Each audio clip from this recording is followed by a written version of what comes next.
Already BRS MLA, ఇంకో BRS కానీ మళ్ళా కాంగ్రెస్ పోయింది. తెలుసుగా మీ అందరికీ. 14 కలిసి ఏమైందో తెలుసా? మళ్ళా బై ఎలక్షన్ వస్తుంది. బై ఎలక్షన్ అయితే మళ్ళా ఎవరు గెలుస్తారు? అలా కొడుకు కోసం ఎమ్మెల్యే నిలబడ్డాడు.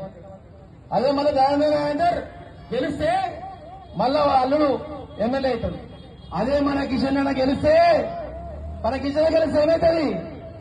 మన అంబర్పేట బాగుపడుతుంది, మన పటేల్ నగర్ బాగుపడుతుంది, మన సికింద్రాబాద్ బాగుపడుతుంది. కాబట్టి మనందరం కూడా కిషన్ రెడ్డి గారికి ఓటేసి మనం గెలిపించాల్సిగా కోరుతున్నాం. ఈరోజు చూస్తున్నాం మనం రాష్ట్రంలో, దేశంలో వివిధ అంతర్జాతీయంగా కూడా మోడీ మోడీ మోడీ అంటున్నారు. వివిధ దేశస్తులు కూడా ఈరోజు నరేంద్ర మోడీ అంటే బాస్ అంటున్నారు. అంతే ఎందుకక్క 2 నెలల కింద మన రేవంత్ రెడ్డి మన కొత్త ముఖ్యమంత్రి ఏమన్నాడు? ఆయన ఏమన్నాడు? మా పెద్దన్న అన్నాడు. అన్నాడే నరేంద్ర మోడీ. మరి మన పెద్దన్న గెలిపించుకుందామా ఇలా గెలిపించుకుందామా?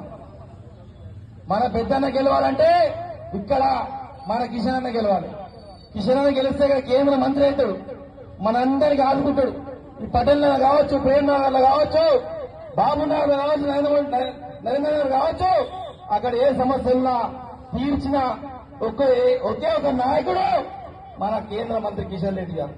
ఆయన ఉట్టిగా రాలే, చిన్న స్థాయి నుంచి ఆయనకి ఎలాంటి బ్యాక్గ్రౌండ్ లేదు, ఎలాంటి పైసలు లేవు. ఇంటింటికి తిరుగుతూ గల్లీ గల్లీ తిరుగుతూ ఈరోజు కేంద్ర మంత్రి స్థాయికి ఎదిగింది. ఈరోజు చూసుకుందాం.